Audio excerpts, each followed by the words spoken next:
सुबह के तकरीबन 7:30 बज चुके हैं। आज माह नवंबर की 26 तारीख है। आज़ाद हिंदुस्तान की तारीख में 26 नवंबर की खास अहमियत है। दरअसल यही वो दिन है जब गुलामी की जंजीरों से आज़ाद हुए थे और इसी दिन कानून साज असेंबली ने इसे अपनी मंजूरी दी थी। इस वजह से इस दिन को यौम दस्तूर हिंद के तौर पर मनाया जाता है। हालांकि इस तारीख के साथ कुछ बरस कबल एक दर्दनाक वाकया भी जुड़ा हुआ है। 26 नवंबर 2008 को मुंबई में मुल्क को दहला देने वाला दहशतगर्दाना हमला हुआ था। कई मकामात पर 10 पाकिस्तानी दहशतगर्दों ने हमलों को अंजाम दिया, जिनमें 166 लोग मारे गए थे और 600 से ज्यादा अफराद जख्मी हुए थे। ये हमले 3 दिन तक चले। इस दौरान 9 हमलावर दहशतगर्दों को मार गिराया गया और मुंबई पुलिस ने एक दहशतगर्द कसाब को जिंदा पकड़ लिया, जिसे बाद में फांसी दी गई।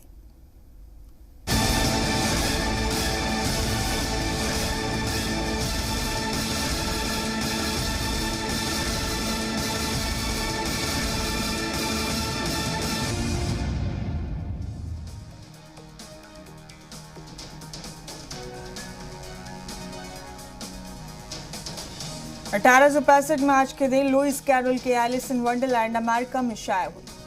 1919 में हिंदुस्तान के मशहूर मौर्रिख रामशरण शर्मा की पैदाइश हुई। 1949 में कानून साज असेंबली के सदर आजाद हिंद के आइन पर दस्तखत किए।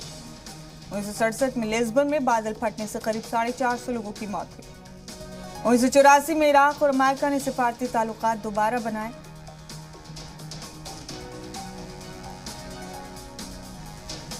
1992 में आलमी यौम माहौलियाती तहफ़्फ़ुज़ मनाने की शुरुआत हुई।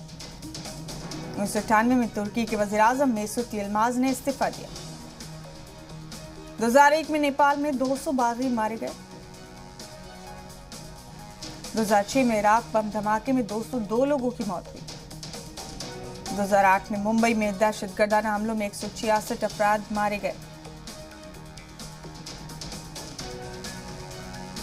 2012 में अरविंद केजरीवाल ने आम आदमी पार्टी तश्कील की। 2018 में नासा का इनसाइड मिशन 7 माह के बाद मार्स पर उतरा। 2018 में अफगानिस्तान में पुलिस काफिले पर तालिबान हमले में 22 पुलिस एहलकारों की मौत हो गई। 2019 में महाविकास अघाड़ी ने महाराष्ट्र में सरकार बनाने का दावा पेश किया। 2019 में ट्रांसजेंडर्स के हुकूक को यकीनी बनाने के लिए बिल पास हुआ। 2012 में